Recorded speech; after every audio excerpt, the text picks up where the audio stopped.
மாதர் மட பிடியும்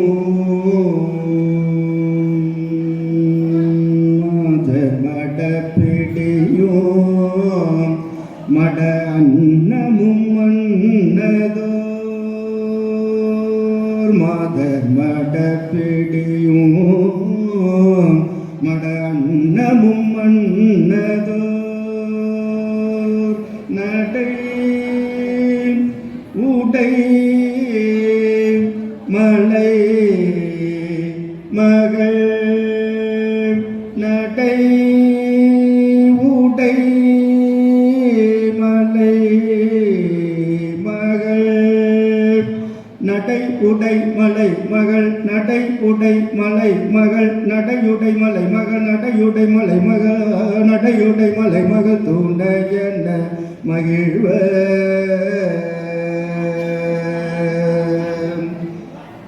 பூதகின படை நின்று. அன்பிற்கினிய ஆன்மீக சான்றோர்களே, காரைக்கால் சேக்கிழார் பன்னிரு திருமுறை மன்றத்தினுடைய மாங்கனி திருவிழா நிகழ்ச்சியிலே இன்றைய தினம் மிக அற்புதமாக 1625வது வார சிறப்பு நிகழ்ச்சியாக அன்பிற்கினிய தமிழக அரசின் தமிழ்ச்செம்மல் விருது பெற்ற இலக்கிய சிம்மம் எழுச்சி கவிஞர் அமுதமொழி அரசு வள்ளலார் அடிப்புடி திரு இர கங்கை மணிமாறன் அவர்கள் அன்பரை ஆள அவர்போல் வந்தவர் எனும் பொருண்மையிலே அற்புதமான ஒரு சிறப்பு சொற்பொழிவை ஆற்ற இருக்கிறார்கள். இந்த இனிய மாலை பொழுதில் காரைக்கால் அம்மையார் மாங்கனி திருவிழா கலை நிகழ்ச்சியின் போதும் ஞாயிறுதோறும் நம் மன்றத்தில் கூடி வார விழாவாக சேக்கிழார் பன்னிரு திருமுறை மன்றத்தின் சிறப்பு சொற்பொழிவு நிகழ்ச்சி நடைபெற்று வருகிறது. அதன் சிறப்பு சொற்பொழிவாக இன்றைய தினம் இங்கு வந்திருக்கும் திரு கங்கை மணிமாறன் அவர்களை நமது தலைவர் உள்ளிட்ட அவையின் சார்பாக வருக வருக என்று வரவேற்கின்றோம். தண்டபாணி பத்திர அவர்களுக்கு மரியாதை செய்வார்கள். இந்த சேக்கிழார் பன்னிரு மன்றத்துக்கு நடராஜ் அவர்கள் தண்டபாணி பத்திர அவர்களுக்கு சிலை வழங்கினார்கள். நமது அண்ணன் தமிழ் வழக்கம் திரு அமுதா ஆறுமுகம் ஐயா அவர்கள் தண்டபாணி பத்திரக்கும் கங்கை மணிமனுக்கும் மரியாதை செய்கிறார்கள்.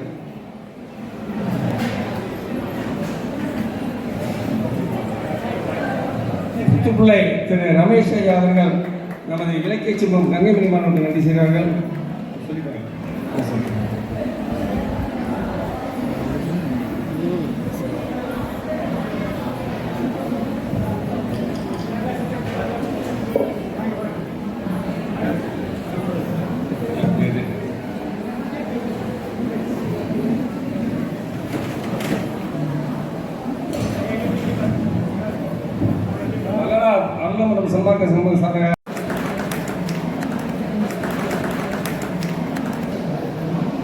உலகலாம் உணர்ந்து ஓதல் கரியவன் நிலவுலாவிய நீர்மெறி வேலியன் அலையில் சோதியன் அம்பலத்தாடுவான் மலர் சிறப்படி வாழ்த்திவன்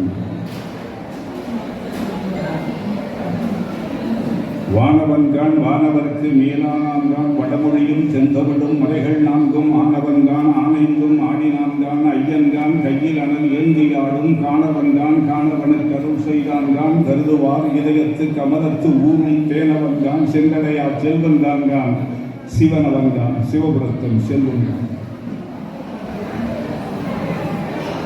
கழியிட ஏறிய சோலையில்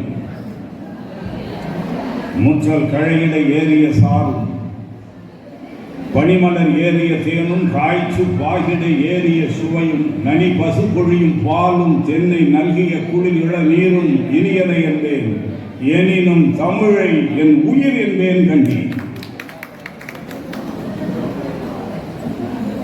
வணக்கத்துக்கும் வழிபாட்டுக்கும் உரிய அற்புதமான சேக்கிழார் தெய்வ சேக்கிழார் சேவூர் கிழார் செந்தமிழ் கிழார் சீர்மலி குன்றத்தூர் கிழார் புலவு புகழ் தமிழ் கிழார் நீடு புகழ் தமிழ் மரபுகளையெல்லாம் நெஞ்சத்தில் ஏந்தி அவற்றை வெறும் கற்பனை புனைவாக அல்லாமல் வரலாற்று தரவுகளோடு தமிழகத்தின் பல்வேறு பகுதிகளுக்கும் நடையாய் நடந்து சென்று களப்பணிகள் ஆற்றி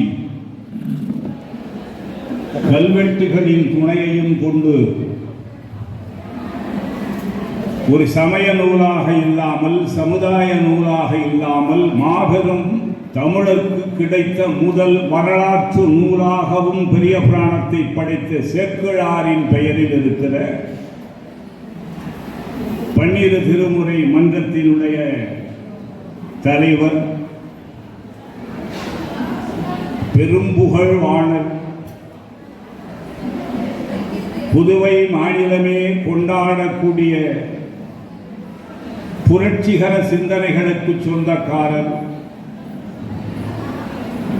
அரசே அழைத்து அநேக விருதுகளை தந்து அவருடைய திருவடி பணிந்து ஆசீர்வாதம் பெறக்கூடிய அளவுக்கு தகுதியும் செம்மாப்பும் படைத்தவர். இந்த காரைக்கால் மாநகரை, காரைக்கால் திருநகரை மிகப்பெரிய சைவ ஊற்றாக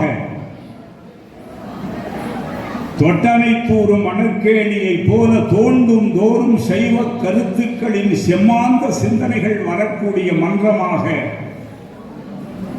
இந்த இடத்தில் உருவாக்கி அதனை நடாத்தி கொண்டிருக்கிற,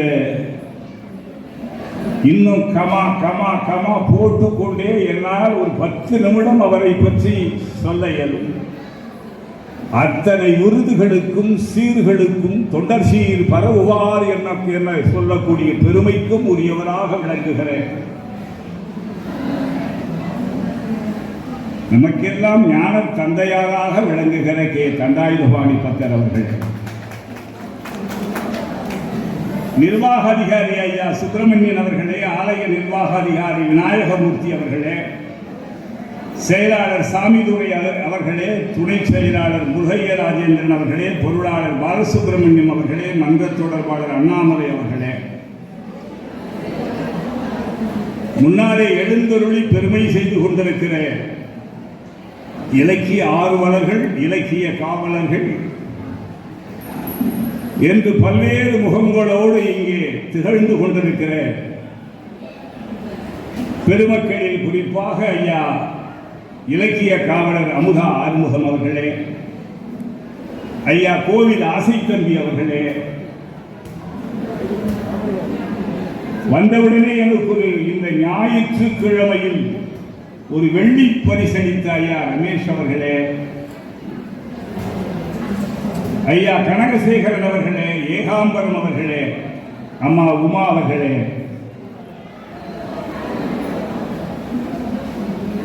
ஐயா கிருஷ்ணன் அவர்களே, எப்பொழுதும் தேன்மாறி பொழிவதை போல, சர்க்கரை பந்தலில் தேன்மாறி பொழிவதை போல அருட்பாக்களை, தேவார திருவாசக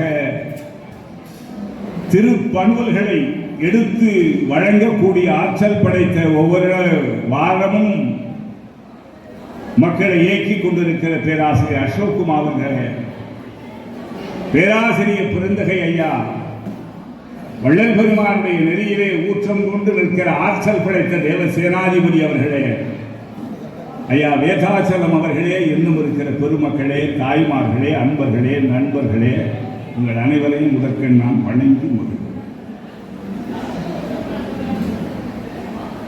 காரைக்கால் அம்மையார் திருக்கோயிலில் பேசுவது என்பது ஒரு வரம். துணை திறம் இருந்தாலும் அந்த வரம் இருந்தால்தான் இந்த மேடைக்கே வர இயலும்.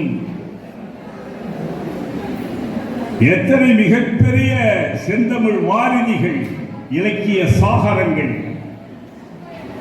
கல்வி சமுத்திரம், கமலாலயம், தமிழ் கடல் மடை திறந்த வெள்ளம், சொல்வி பணமிளைய மதுர களஞ்சியம், தோல்வு கற்பூர தீபம் என மதிக்கத்தக்க பேராளர்கள், பேராளுமை மிக்கவர்கள் வந்திருந்து கருத்துக்களை தந்திருந்து சென்ற மேடை.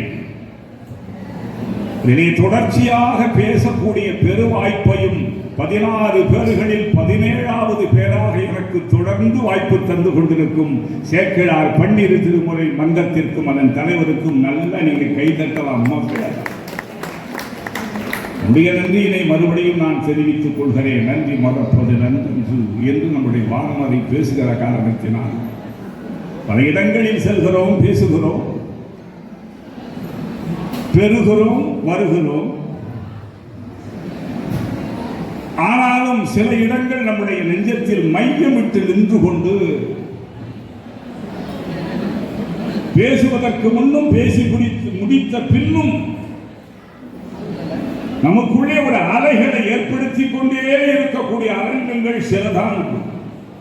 அந்த அரங்கத்திலே இந்த திருவரங்கம், காரைக்கால் அரங்கம், அம்மையார் அரங்கம் என்கிற மகிழ்ச்சியோடு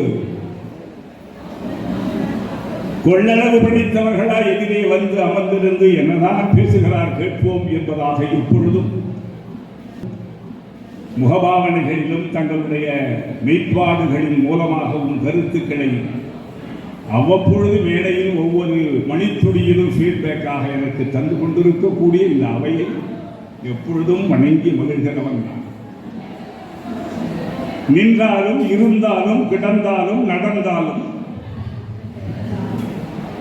90வது வயதை தொட்டு 90 தெரியவில்லையே என்று நாம் மகிழும்படியாக நெகிழும்படியாக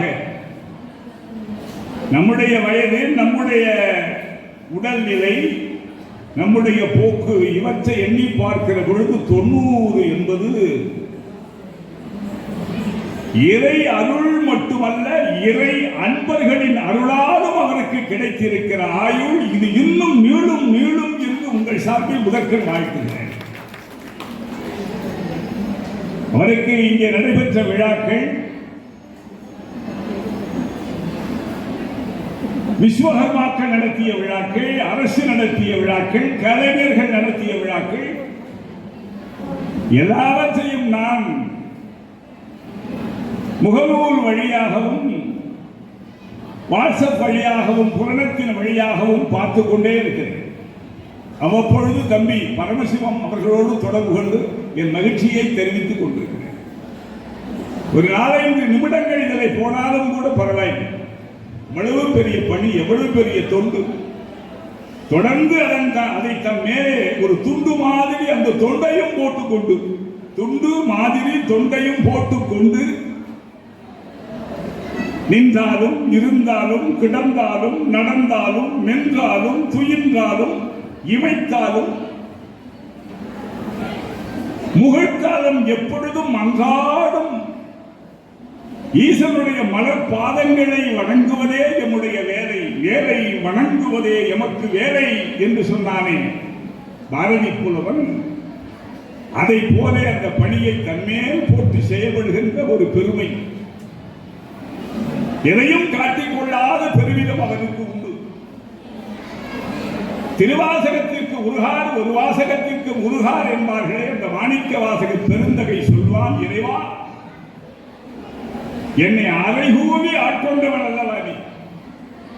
இறைவன் எப்படி பாருங்க, ஆட்கொள் ஆட்கொள் என்று கத்தி கதறி கண்ணீர் வடித்து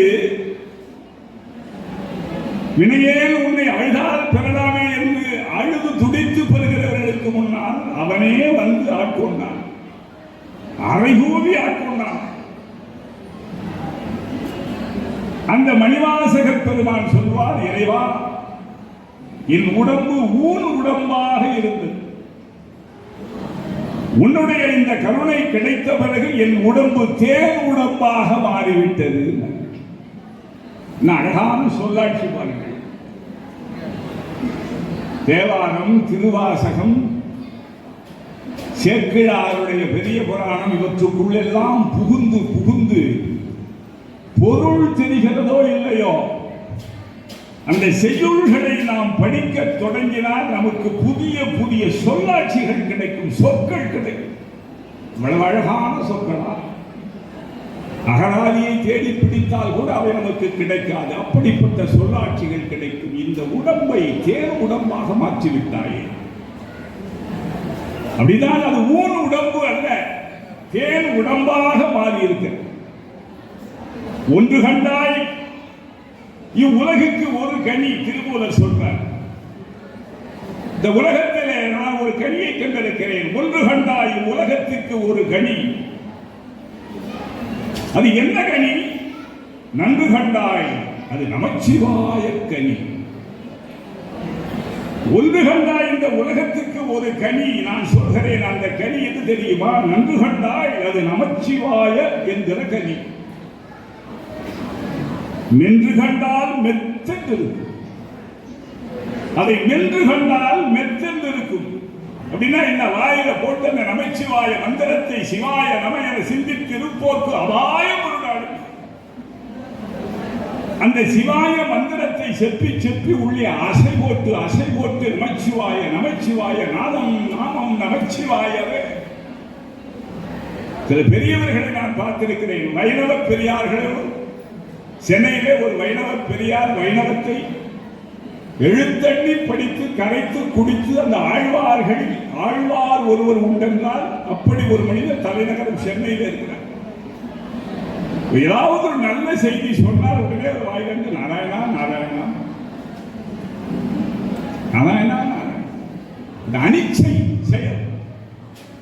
அதே போல சிவபக்தர்கள் எல்லாம் என்ன சொல்வார்கள்? நமச்சிவாய சிவாய சிவா சிவா சிவ சிவ சிவ சிவ சிவ என்றால் துன்பங்கள் எல்லாம்.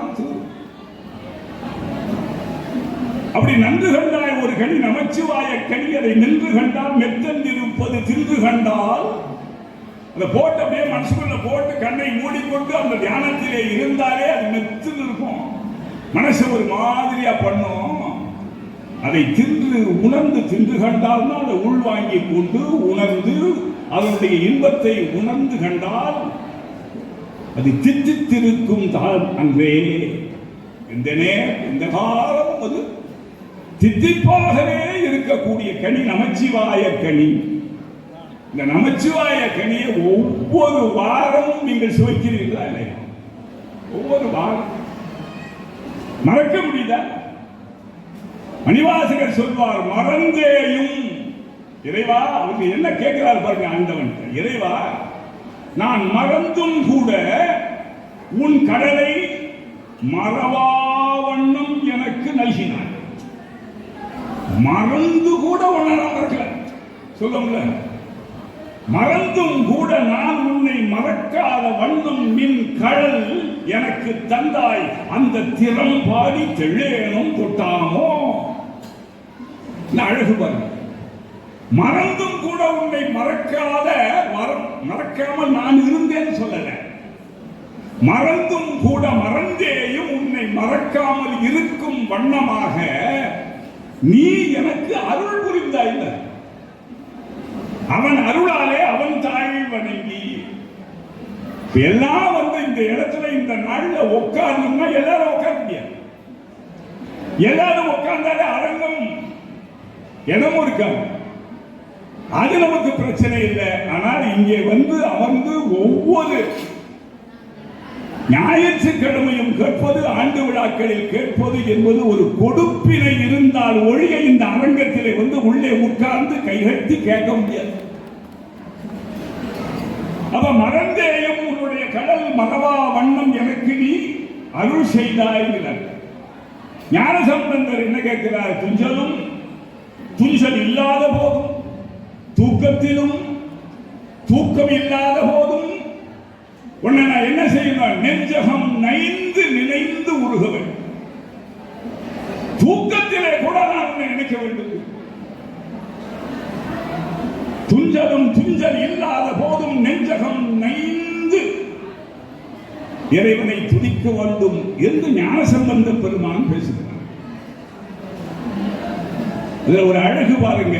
மணிவாசகத்தில் அது இதய பாசுரம் என்று சொல்லப்படுகிற இடம். அந்த இடம் அவர் சொல்வார், இறைவா, என் மனசு அறியாம இருளுக்குள்ளே மூழ்கி கிடந்தது.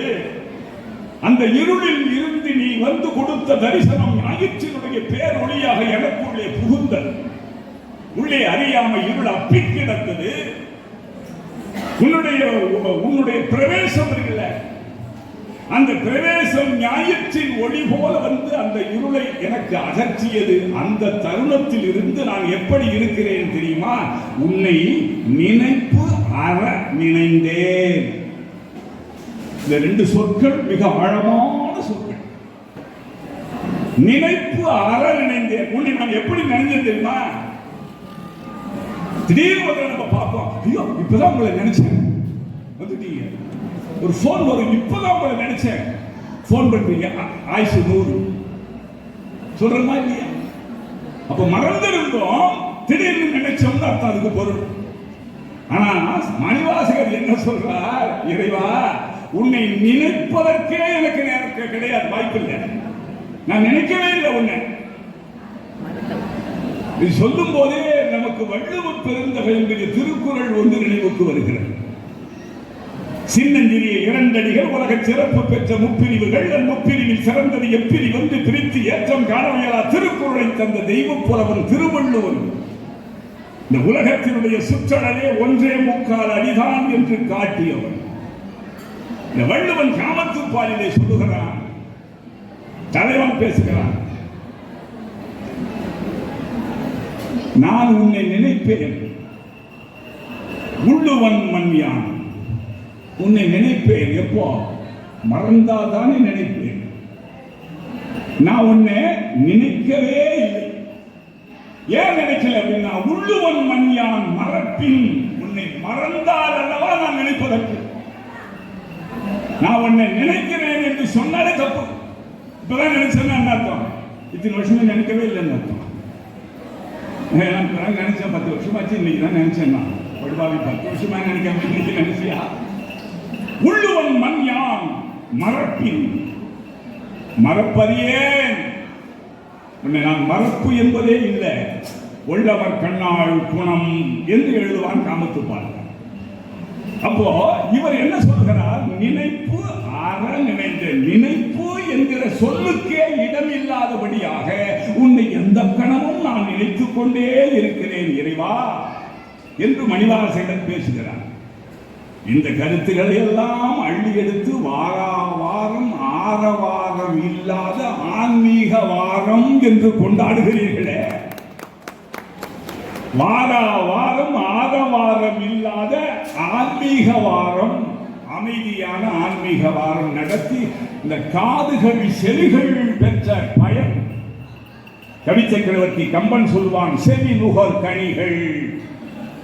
அப்படியே செவி நுகர்த்தே திருவாசக தேவார கனிகளை உங்களுக்கு உண்ணத் தருகிறார் பாருங்கள். எவ்வளவு பெரிய விஷயம். அப்பர் பெருமான் தான் சொல்வார், நினைப்பதற்கு பாருங்க சாதாரண விஷயம் இல்லை, அது ரொம்ப நுணுக்கமான விஷயம். இந்த உலகத்தில் நமக்கு எவ்வளவோ துன்பங்கள் வருகிறது. அந்த துன்பங்களுக்கெல்லாம் வெளியிலிருந்து வருகிற சில செயல்கள் மூலமாக ஏற்படுகிற துன்பத்தை விட நம்ம உள்ளுக்குள்ளே நமக்குள்ளே இருப்பதனால் வருகிற துன்பம் தான் பெருசு. அதுல 2 உண்டு. ஒண்ணு கோபம், இன்னொன்னு காமம். மற்றதெல்லாம் வெளியே இருந்து வந்து உள்ளே துன்பத்தை கொடுக்கும். நமக்கு உள்ள வெளியில இருந்து வரும், நமக்கு உள்ளே துன்பத்தை தரும். ஆனா இந்த கோபமும் காமமும் நம்ம உள்ளே இருந்து துன்பத்தை எடுத்துக்கொண்டு வெல்லும். துன்பமாக உள்ளே இருந்து அந்த துன்பத்தை வெளிப்படுத்தும். அதை எழுதுகிற பொழுது அப்பர் பெருமான் ஒரு அருமையான பாடல் எழுதினார். மனமெனும் தோணி பற்றி மதியனும் கோலை ஊன்றி சினமெனும் சினம் கோபம் சினமெனும் சரக்கை ஏற்றி செறிகடல் ஓடும் போது மனம் எனும் பாறை தாக்கி. மனம் அப்படின்னா காதல் காமம். பாறை தாக்கி மறிகடல் ஓடும் போது மனம் எனும் பாறை தாக்கி. அப்படி ஒரு மறிப்பு ஏற்படுகிற பொழுது இறைவா உனை உண்ணும் உணர்வை எனக்கு தா. உனை உண்ணும் 2 சுழி ரன்னகரம், உண்ணும்னு 3 சுழி போட்டோம்னா சாப்பிடுறது, 2 சுழி போட்டா உண்ணுதல் நினைத்தல். வகுப்பில் அப்படிதான் ஒரு நாள் பாடம் நடத்திக்கிட்டு இருக்கும்போது பேப்பர் ஆன்சர் பேப்பரை கொடுத்துட்டு தப்பு ரைட்லாம் பாருங்க, அடியில் அண்டர்லைன் பண்ணியிருக்கேன், தப்பாக இருந்தால் தப்பாக இருக்கும், அதுக்கு மேலே எது சரின்னு எழுத்த போட்டுக்கொண்டா அப்படின்லாம் பண்ணி பேப்பரை கையில் கொடுத்தேன். பெரும்பாலும் என்ன பண்ணுவானுங்கன்னா இந்த தமிழில் இந்த 2 சுழி ரன்னகரம் போடுறதுக்கு பதிலாக 3 சுழி போடுவான், இல்லை 3 சுழி போடுறதுக்கு பதிலாக 2 சுழி போடுவான். இதுதான் பெரும்பாலும் நடக்கிற தப்பு. ரன்னகரம் போடுவதா டன்னகரம் போடுவதான்னு ஒரு மிகப்பெரிய நகரம் அவங்களுக்குள்ள நகரம். ஒரு பையன் பாருங்க, அப்படியே பார்க்க பேப்பரில் 4 சுழி போட்டுருக்கான். உண்மைன்னு எழுத சொன்னால் 4 சுழி போட்டுருக்கான். ஏன்னா 2 சுழி போடுவான், இல்லைன்னா 3 சுழி தான் போடுவான். நீ என்னடா 4 சுழி போட்டிருக்கேன்னு. சும்மா இருக்கு சார், தமிழை வளர விடுங்க சார். எவ்வளோ காலம் தான் 2 3 இருக்கீங்க, ஒரு சுழியை கூட போட்டு வளர விடுங்க. அது மட்டும் இல்லை சார், இன்னொரு உண்மை அதில் இருக்கு சார். என்னடாங்க, உண்மையை என்னைக்கு வலிமையாக தானே சார் சொல்லணும். சத்தியமேவ ஜெகத்தேன்னு சொல்கிறோம், விஜயத்தேன்னு. இந்த மாதிரி வாய்மையே வெல்லும்னா அழுத்தம் கொடுக்கணும்ல சார். அது 3 சுழியில் அழுத்தம் பத்தாது சார். உண்மை ஒரு சுழியை சேர்த்தீங்கன்னா அதில் இன்னும் ஒரு மாத்திரை ஏறலாம் இல்லையான்னு. அது இல்லாம உனை உணும் உணர்வை நல்காய் ஒற்றியூர் உடைய கோவே. அதுல போகிற பொழுது என்ன சொல்றாரு பாருங்க, அழகா மனசு இருக்கு பாருங்க. அந்த மனம் சொல்றதான் பெரும்பாலும் அறிவு கேட்கும். மனசு சொல்றதான் அறிவு கேட்கும். சமயத்துல கொஞ்சம் அறிவு அதிகமா போய் என்ன பண்ண வேணாம், தப்பு தப்பு இப்படி போகாத தப்புன்னு சொன்னாலும் மனித வாழ்க்கை மனம் சொல்வதை கேட்பதான வாழ்க்கையாகவே இருக்கிறது. அந்த மனம் எனும் தோணியில போய் கொண்டிருக்கிறோம். கொஞ்சம் மதி என்கின்ற அந்த துடுப்பு வேலை செய்து, ஆனாலும் கூட அதை ஏற்றிட்டு அந்த மனசுங்கிற தோணியில ஏற்றிட்டு போறது என்ன தெரியுமா, சினம் எனும் சரம். அதை ஏற்றிட்டு போகும்போது செடிகடல் ஓடும் போது அந்த கோபம் சினம். வள்ளல் பெருமான் சொல்வார், காமமுட் பகைவனும் கோபவன் கொடியனும் கனலோப முழு மூடனும். ஒரு பட்டியல் போடுவார், ஒரு 7 பேர் பட்டியல். இந்த காம உட்பகைவன், காம பகைவன் சொல்லல, காம உட்பகைவன். உள்ள இருக்கிற பகைவன் அவன் எப்ப வெளிப்படுவான்னு தெரியாது. சில பேருக்கு சாதாரணமாகவே வெளிப்படுவான், சில பேருக்கு உள்ள ஒண்ணு போனாலும் வெளிப்படும். நான் ஒரு கவிதை எழுதினேன் கல்லூரி காலத்திலேயே. இந்த மிதத்தல் விதியை, எங்கள் தமிழர்கள் மிதத்தல் விதியை சாராயத்தில் தான் சரிபார்க்கிறார்கள். மிதத்தல் விதியை சாராயத்தில் தான் சரிபார்க்கிறார்கள். ஆர்க்கிமிடிஸ் கோட்பாடே அவர்களுக்கு அப்பொழுதுதான் புரிகிறது. எந்த அளவுக்கு அது உள்ளே செல்கிறதோ அந்த அளவுக்கு அறிவு வெளியே செல்லும் என்பதுதானே ஆர்க்கிமிடிஸ் கோட்பாடு, தண்ணீர் கோட்பாடு. அது போலவே அந்த மாதிரி அது உள்ள போச்சுன்னா அப்போ அந்த மதம் என்னும் பாறைதாக்கி மறிகடலாகிய சம்சார சாகரத்திலே போகிற பொழுது அந்த கடலுக்கு தோணி கவழ்கிறது. இருட்டு, இருள், தண்ணீர், மிகப்பெரிய ஒரு சோகம் வந்து விட்டால் அப்பொழுது நான் எப்படி தப்பிப்பேன் இறைவா? அந்த இக்கட்டான தருணத்தில் உன்னுடைய திருநாமத்தை எண்ணி சொல்லக்கூடிய உணர்வை எனக்கு தான். எவ்வளவு எச்சரிக்கையா! இதெல்லாம் நமக்காகவே அவர் எழுதினது, நம்மை போன்றவர்களுக்காகவே. இந்த மாதிரி தருணம் வந்துவிட்டது என்று சொன்னால் அந்த உண்ணுகிற உணர்வை, எண்ணி பார்க்கிற உணர்வை இறைவா எனக்கு தர வேண்டும். ஒரு நாமம், ஓர் உருவம், ஒன்றுமில்லாதவன். ஆனால் அவனுக்கு 1000 திருநாமம் சொல்லி நாம் அந்த இறைவனை, சிவனை அழைக்கிறோம். அந்த சிவன் ஒவ்வொரு வாரமும் இவ்வளவுமே அந்த ஞாயிற்றுக்கிழமை வாரத்தில் நடக்கிற விழாவை மனசுல வச்சுக்கிட்டே தான் ஐயாவுக்காக சொல்லிக் கொண்டிருக்கிறேன். ஒரு உருவம் கிடையாது, ஒரு நாமம் கிடையாது, 1000 நாமம் அவனுக்கு சொல்றோம். ஐயா வந்தோன்னு இந்த மேடையில எனக்கு சொல்லலை, ஏன்னா நேரம் ஆயிடுச்சு, அவருக்கு சொல்ல டைம் இல்லை. வந்தோன்னு சொல்லுவார், சிவனை மட்டும் மாத்திரம் பேசணும், சிவம் தான் பேசணும், சிவம் பேசுவதே தவம். வேற எதுவும் பேசக்கூடாது அப்படின்னு சொல்லுவார். அது ஒவ்வொரு முறையும் என்று சொல்வார். நான் மனசுல வாங்கி அதை என் இதயத்திலே பதிவாகி இருக்கிறது. என்றாலும் நம்ம சொல்ல உடனே அதற்காக திருமாலை பேச முடியாதா, கண்ணனை பேசக்கூடாதான்னா, எல்லாம் அறியும் சிவனும் ஒன்று என்பதை நாம் அறிந்து கொள்ள வேண்டும்னா எல்லாத்துக்கும் முழுமுதற் கடவுளாக இருக்கக்கூடியவன் சிவன் தான். சிவனை நோக்கி திருமால் ஒரு தவம் பண்ணார். ஒரு அஸ்திரம் பெற வேண்டும் என்பதற்காக சிவனை நோக்கி திருமால் 1000 தாமரை மலர்களை கொண்டு ஒரு அர்ச்சனை, 1000 தாமரை மலர்களை வைத்துக் கொண்டு ஒவ்வொரு மந்திரங்களாக நாமாவளியை சொல்லி சொல்லி பெருமை செய்து அவருடைய திருவடிகளிலே சாத்திக் கொண்டே இந்த மந்திரங்கள் சொல்லுகிறவர்கள் ஜபமாலைன்னு கையில வச்சிருப்பாங்க. எத்தனை சொல்றோம் அப்படிங்கிற எண்ணிக்கை கணக்குக்காகவே அது 1008 மந்திரங்கள் சொல்ல வேண்டுமா, அப்படியே போகும். இப்போ எண்ணம் மந்திரத்திலும் போக வேண்டும், எண்ணிக்கையிலும் போக வேண்டும்.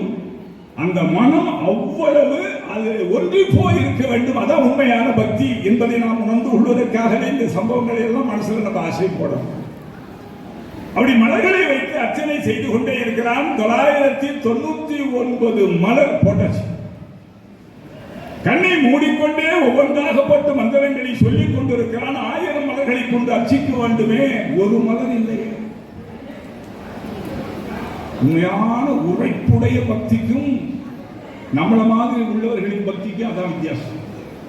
நம்ம என்ன தம்பி நினைச்சிருப்போம், 999 போட்டாச்சு, இந்த ஒண்ணு போடலன்னா அவன் என்ன பார்த்துக்கிட்டா இருக்க போறான் அப்படின்னு நினைக்கிற நினைப்பிலேயே பக்தி அடிபட்டு போயிடும்.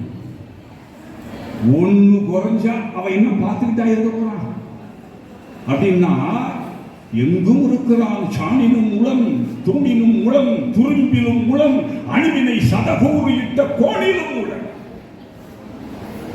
அணுவுக்கு பாருங்க, அணுவன் 100 பிளவாக பிளந்தாலும் அதன் உள்ளே இறைவன் இருக்கிறான். சொன்னது யாரு? கம்பநாட்டு ஆழ்வார். அப்பயே அணுவை பிளக்க முடியும் என்கிற கற்பனைகள் சிந்தனை வருவதற்கு முன்னாலேயே அந்த அணுவை பிளந்து 100 பிளவாக பிளந்தாலும் அதன் உள்ளே இருக்கிறான் என்கிற அறிவியல் சிந்தனை நம்முடைய தமிழர்களிடத்தில் இருந்தது என்பதை கவி சக்கரவர்த்தி காட்டு. அணுவினை சதகூறு இட்ட கோணினும், அதுக்கு பேரு கோணு. அணுவினை 100ஆக பிளந்தால் அதற்கு பேரே வச்சான் பாருங்க, கோன். அப்போ ஒரு மலர் குறைஞ்சு போச்சு பரவாயில்ல, இல்ல நாளைக்கு ஒன்று சேர்த்து போட்டா போச்சு அப்படின்னு தானே நினைப்போம். திருமால் என்ன நினைத்தானாம், ஆஹா 999 மலர்களை போட்டு அர்ச்சனை செய்கிறோம், அர்ச்சனை முடிவதற்கு ஒரு அபச்சாரம் நிகழ்ந்து விட்டதே எண்ணிய கணத்திலேயே. இது பெரிய விஷயம் என்ன, மலர் தானே ஒரு மலர் குறைந்திருக்கிறது, என்னிடத்தில் இன்னும் எஞ்சி 2 மலர் இருக்கிறது. 2 மலர் என்பது என் முகத்திலே இருக்கிற 2 தாமரை கண்கள். சொல்வார்கள் இல்லையா, கஞ்சமுத்து அலர்ந்த செய்ய கண்ண நான் காற்றின் வேந்தற்கு அஞ்சனை வயிற்றில் வந்தேன், நாமமும் அனுமன் என்பேன். இங்க ராமாயணம். அப்ப 2 மலர்கள் என் முகத்திலே இருக்கிறதே, அதிலே இருந்து ஒரு மலரை எடுத்து போட்டு விடுகிறேன். தன்னுடைய கண்ணாகிய மலரை இடந்து அந்த கண்ணை தூக்கி 1000வது மலர். அதனாலேதான் திருமாலுக்கு கண்ணன் என்கிற பெயரே சிவபெருமானுக்கு தந்த அந்த அர்ச்சனை பூக்களினாலே வந்த பெயர் தான் கண்ணன் என்கிற கண்ணையே தந்தார். இந்த கண்ணை கொண்டு போய் கொடுத்து அதிலேதான் அவனுக்கு சக்கரப்படையை மார்க்கு சக்கரப்படையை யார் கொடுத்தது? பங்கயம் 1000 பூவினில் ஓர் பூ குறைய தம் கண் இடந்து அரண் சங்கரன் எம்பிரான் சக்கரம் மார்க்கு அருளினான். அதை எடுத்து சிவபெருமானுடைய திருவடிகளிலே கண்ணை போட்ட உடனே சக்கரப்படையை மார்க்கு சிவன் அருளினான் என்பது அறியும் சிவனும் எல்லாம் அவன்தான், சிவன் தான், எல்லாம் அவன்தான், எல்லாம் சிவன் தான் என்பதை நாம் எண்ணி பார்த்தால் இந்த ஜீவனை அவனுக்கு தர வேண்டும் தோணும். ஒவ்வொரு முறையும் இந்த அரங்கத்தில் நுழைக்கும் போது நீங்கள் அப்படி வரணும், நாம் அப்படி வரணும், நான் அப்படித்தான் வர்றேன், நீங்களும் அப்படித்தான் வருகிறீர்கள் என்பது இந்த முதிர்ச்சியை பார்த்தாலே தெரியும். தர்மயாதீனம் சீரணியும் நுதலில் விழி மழுமான் நாகம் திருந்து வெறி பொருந்துவிடம் தெரிந்திடாமல் தாரணி அன்பரையாள் அவர் போல் வந்த சைவ சிகாமணி எவர்க்கும் தலைவன் எங்கோன் கருணை மழை பொழியும் இரு கடைக்கநாளன் ஞானசம்பந்தனுடைய திருவடியை பணிவோம் என்று சொல்லப்படுகிற அந்த தர்மபுரத்திலே குருஞான சம்பந்தர் அவர்தான் தர்மபுர ஆதீனத்தை நிறுவியவர். இந்த தர்மபுரத்தை நோக்கி குமரகுருபர சுவாமிகள் போறார். அப்படி போகும்போது அவர்கள் நடைப்பயணமாக நடந்து போறவர் இந்த திருமயிலை மண்ணை போய் காலை வச்சு மிதிக்கிறார். காலை தொடர் வைக்கிறார். வச்சோடனே என்ன பண்ணிச்சான், ஜீவன் ஒரு மாத்திரை குறைந்து என் பேரில் இந்த ஜீவன் இருக்க உள்ள அந்த ஜீவன் ஒரு மாத்திரை குறைந்தது. நமக்கு அது என்னடான்னு புரியல. ஒரு மாத்திரை குறைந்தது. சீவன் முதல் எழுத்து என்ன? சி நெடி. ரெண்டு மாத்திரை. அதுல ஒரு மாத்திரை குறைஞ்சா அது என்ன ஆகும்? சி என்ன? சி ஆகும். அந்த திரு தருமை மண்ணை மிதித்த உடனே என்னுடைய ஜீவன் ஒரு மாத்திரை குறைந்து சிவனாகவே மாறிவிட்டது என்று குமரகுருபர சுவாமிகள் சொன்னார். சீவன் சிவனாயிற்று. அந்த மாதிரி எத்தனையாவது நிகழ்வு ஐயா சொன்னாருங்க. 1625 1665 வாரம் உள்ளே நுழைகிற பொழுதெல்லாம் எங்களுடைய ஜீவன் சிவனாக வேண்டும் என்கிற உணர்வோடு இந்த இடத்துக்கு வந்து நாம் அதனுடைய பயன்களை அனுபவிக்க வேண்டும் என்று நாம் ஐயா அவர்களை முன்னிறுத்தி கேட்டுக்கொள்கிறேன். கோயில்ல போனா இந்த மாதிரி கோயில்களுக்கு எந்த கோயிலுக்கு போனாலும் தாய்மார்கள் கொஞ்சம் பேர் இருக்கிறீங்க. ஆனா அவங்க பேசுவாங்க. கோயிலுக்கு போனா கடவுள்கிட்ட பேசணுங்க. கோயிலுக்கு போய் பேசிட்டு இருக்க. கோயிலுக்கு போனா கடவுளிடம் பேச வேண்டும். அது எப்படி கடவுள்கிட்ட பேசுறது? அவன் தனித்தனியாவே பேசிக்கிட்டு இருக்கிற காலம். முன்னாடி போயிட்டு இருக்கும்போது ஹலோ அப்படின்னா திரும்பி பார்த்தோம்னா அவன் வேற ஹலோ. அப்பயாச்சும் போனை கையில வச்சுட்டு இப்படி பேசுவாங்க. போன்ல பேசுறதுனாச்சு தெரியும். அதுவும் கிடையாது. இப்படி சொல்லிடுமா? யார்கிட்ட பேசுறா என்ன பேசுறானே தெரியாது. கடவுள்கிட்ட பேசணும். மணிவாசகர் சொல்றார், மாணிக்க வாசகர் சொல்றார், ஆஹா உன்னுடைய வாயில் இருந்து வருகிற சொல் ஒவ்வொன்றும் மலர் சொற்களாக வந்து எனக்கு அலங்களாக மாறுகிறதே. இந்த மணிமொழியை கேட்டு மகிழ்கிறேன். இது என்ன மணிவாசகம்? நீ மாணிக்க வாசகராக என்று அவர் வாழ்த்தினாரே என்பதுமான். அவரை பார்த்து பேசுகிறார் மாணிக்க வாசகர். பாருங்க, இந்த திருவாசகம் படிச்சீங்கன்னா முச்ச எல்லாம் ஸ்ட்ரைட்டா ஆண்டவன் பேசுற மாதிரியே தான் நேரடியா வந்து அவர்கிட்ட பேசுவார். அவர் சொல்றார், சிவபெருமானே உன்னுடைய மனசுக்குள்ள அம்பிகை இருக்கிறாள்.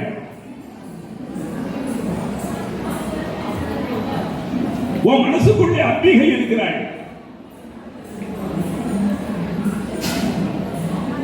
அம்பிகை உன்னுடைய உடம்பிலே இருக்கிறாள். உன்னுடைய மனசுக்குள்ளே அம்பிகை இருக்கிறாள். உங்க ரெண்டு பேருக்கு உள்ளேயும் அடியார்கள் இருக்கிறார்கள். அடியார்கள் உள்ளத்திலே நீ இருப்பதை போல உன்னுடைய உள்ளத்திலும் அடியார்கள் இருக்கிறார்கள். அடியார்களுக்கு தான் தொண்டு செய்வாய். அடியார்களுக்கு தான் இறங்கி போவாய். அவர்களுக்காக எதையும் செய்வாய். இது உண்மையானால் அப்படின்னா சிக்கல் பாருங்க. பேசும்போது சொல்றார், உன் மனசுக்குள்ளே உடம்புல பாகத்தில் ஒருவன் வைத்தான், பங்கைய திருந்த பொன்னை ஆகத்தில் ஒருவன் வைத்தான், அந்த நாளில் வைத்தான். 3 பேர் வச்சாங்கல்ல. பிரம்மா நாக்கில வச்சார், இவர் இதுல வச்சார், ஆகத்தில் வச்சார், இவர் பாகத்தில் வச்சார். இது கம்பன் பாட்டு. பாகத்தில் ஒருவன் வைத்தான், பங்கையத்து இருந்த பொன்னை ஆகத்தில் ஒருவன் வைத்தான், அந்தணன் பிரம்மா நாவில் வைத்தான். அப்ப நீ உடம்புல வச்சிருக்கிற அம்பிகைய இல்லையா? உங்களுடைய உள்ளத்திலே உன்னுடைய 2 பேருடைய உள்ளத்திலும் அடியார்கள் இருப்பது உண்மையானால் நீ என்ன பண்ண தெரியுமா? என்னை அடியார்களுடைய இருப்புக்குள்ளே, அடியார்களுடைய அந்த சேர்க்கைக்குள்ளே கொண்டு போய் அவர்களுக்கு நடுவாக என்னை வை. முடியாதுன்னு சொன்னா உன் உடம்புல, உன் உள்ளத்துல பார்வதி இல்லைன்னு ஆயிடும். உங்க 2 பேரும் உள்ளத்திலேயும் அடியார்கள் இல்லைன்னு ஆயிடும். இப்போ ஒரு கண்டிஷனை போட்டு இருப்பது உண்மையானால் என்னை அடியார் நடுவுள் வை. கேட்ட மிகப்பெரிய ஒரு கோரிக்கை என்ன? எனக்கு வேற ஒண்ணு வேண்டாம், அடியார்களுக்கு மத்தியில் என்னை கொண்டு போய் வை. அப்படியே கடந்து போகும் கடைசியில் போக போக உணர்ச்சி வசப்பட்டு என்னை அழைத்துக் கொள்ள மறுக்கிறாயே அப்படிங்கும் போது மாணிக்கவாசகர் கடைசி அவரிடத்துல பேசுவார். நான் தற்கொலை செய்து கொண்டு செத்து போக தொடர ஆசைப்படுகிறேன். இந்த உயிரை என்னால் வச்சிருக்க முடியாது.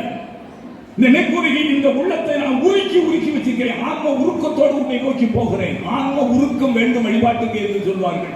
ஏன் உருக்கம் வேணும்? ஒரு தங்கத்தை, உலோகத்தை உருக்க வேண்டும் அப்படின்னா எதுக்கு உருக்கணும்? உருக்கினால் அதில் உள்ள அழுக்கு போகும்.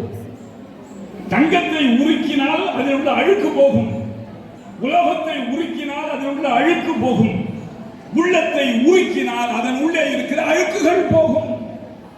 நல்வினை தீவினை எல்லாம் போய் மலமறிவாகம் உண்டாகி இருவினை ஒப்பு வந்து நல்வினை தீவினை துன்பம் இன்பம் 2ஐயும் ஒன்றாக பாவிக்கிற மனநிலைக்கு இருவினை ஒப்புன்னு பேரு. சித்தாந்தம், சைவ சித்தாந்தம். அப்ப இருவினை ஒப்பு ஏற்பட்டு துன்ப இன்பங்களை எல்லாம் ஒன்னா நம்ம நினைச்சோம்னா இறைவனுடைய திருவடியை அடைகின்ற அந்த முதிர்ச்சி நமக்கு சக்தி நிபாதம் என்று சொல்வார்களே, அது கிடைக்கும். அப்போ இவர் என்ன சொல்றார்? நான் எனக்கு என்னை நீ அழைத்துக் கொள்ளவில்லை என்றால் நான் தற்கொலை செய்து கொண்டு செத்து போவேன் அப்படின்னு நினைக்கிறேன். ஆனால் என்னால் அது முடியாது. ஏன் தெரியுமா? இறைவா, உன்னை காண வேண்டும், உன்னோடு சேர வேண்டும், அடியார்கள் சேர்க்கையிலே நான் இருக்க வேண்டும் என்று கருதுகிறேன். அது கூடாத போது உயிரை துறக்க வேண்டும் என்று நினைக்கிறேன். ஆனால் என்னால் முடியவில்லை. ஏன் தெரியுமா? நீ எனக்கு உள்ளே, ஆன்மாவுக்குள்ளே உயிராக நீ அல்லவா இருக்கிறாய். இந்த உடலை சாய்த்து விட்டு இந்த உயிரை நான் போக்கிக் கொண்டால் உள்ளே இருக்கிற உன் கதி என்னாகும் என்று நினைக்கிறேன் சிவா. ஆகவேதான் நான் அதை அந்த முயற்சியை கைவிட்டேன். எவ்வளவு பெரிய மன உரிமை, எவ்வளவு மனத்தில் அந்த உள்ளத்துக்குள்ள இந்த பக்தி இருந்தா, இப்படி இருந்தால் ஆண்டவர் வந்தான். நம்மளால அப்படி இருக்க முடியுமா? நம்ம தான் ஒரு மழை குறைஞ்சவங்க பரவாயில்ல, என்ன பிள்ளையாருக்கு கொள்கட்டை வச்சு பழகிறோம். அதுலேயே ஒன்று எடுத்து தின்னுட்டா என்ன தப்பாயிடுவது? சாமி பாப்பாரா? இந்த காலத்தில் எங்கள் அம்மா தான் கொள்கட்டை சுடுவாங்க. விநாயகர் சதுர்த்தி சுடும்போது எப்படியாச்சும் ஒன்று எடுத்து தின்னு சின்ன சின்ன பசங்க, நாங்கள் 10 பேர். நாங்க, எனக்கு 6 தங்கச்சி, 4 அண்ணன் தம்பி, 10 பேர். எப்படி இருக்கு பாருங்க குடும்பம்.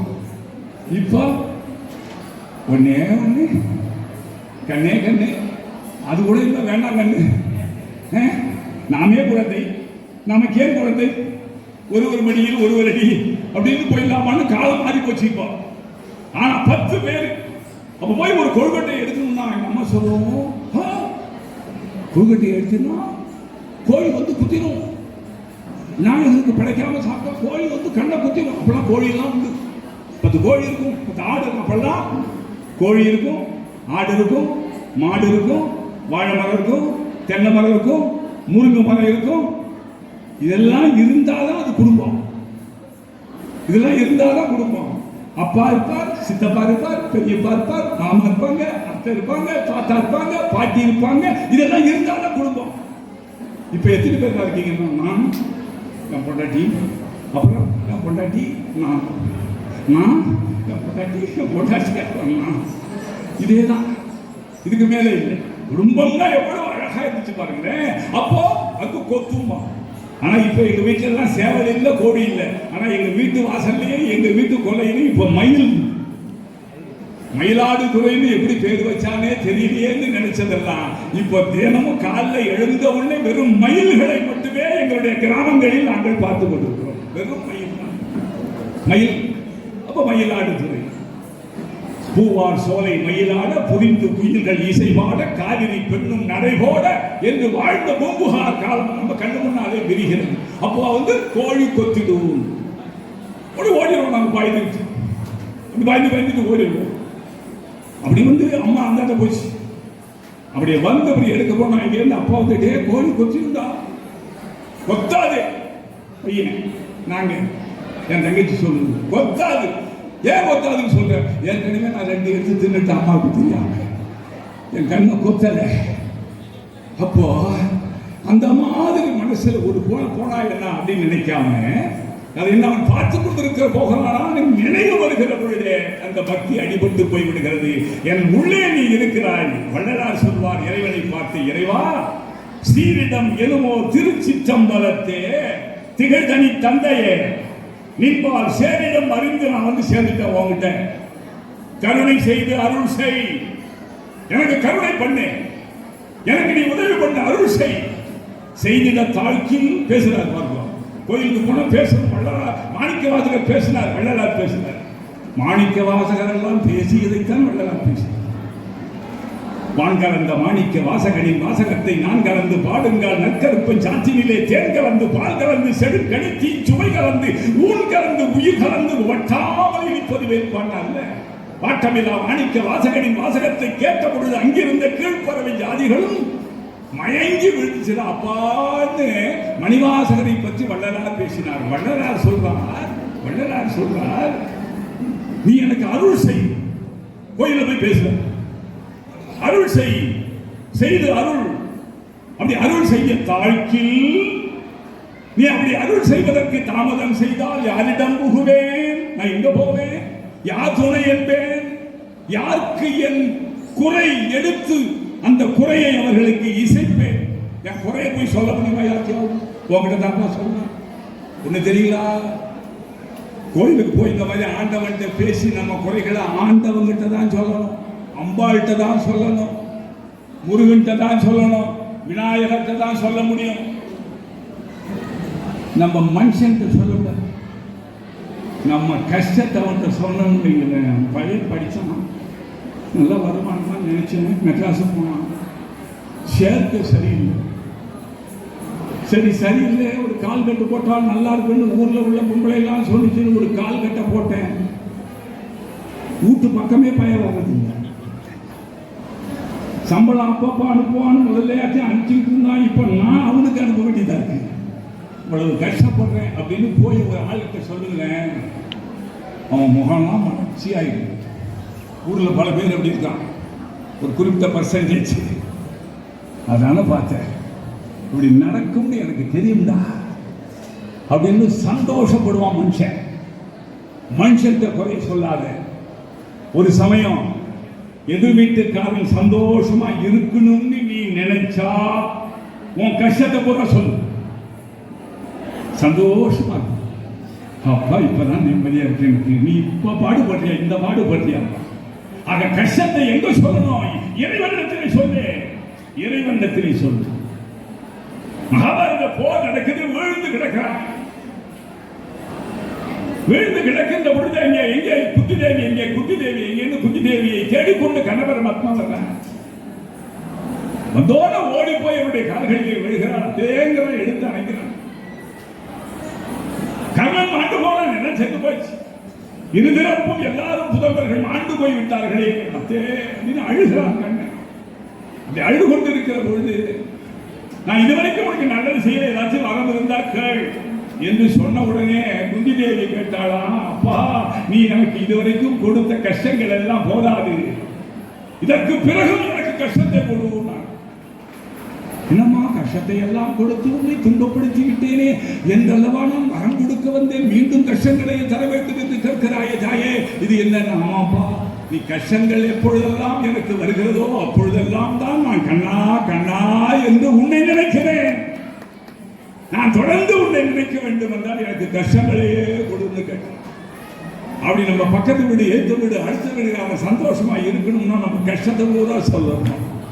நம்ம கஷ்டம் தீரணும்னா அவங்கிட்ட சொல்லக்கூடாது. இந்த மாதிரி திருக்கோயில்களிலே வந்து இறைவனிடத்திலே நம்முடைய கஷ்டங்களை சொல்ல வேண்டும். அதனால்தான் அவர் சொல்றார், போரிட முடியாது இனி அழகா சொல்றான். என்னால இந்த போர் செய்ய முடியாது. யாரோட போரு? துயரோடு.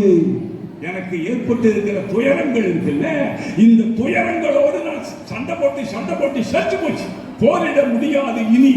துயரோடும் எனக்கு அருள் செய்ய இப்பொழுதே அருள், இப்பே அருள் செய்ய அப்படிங்கிறார்.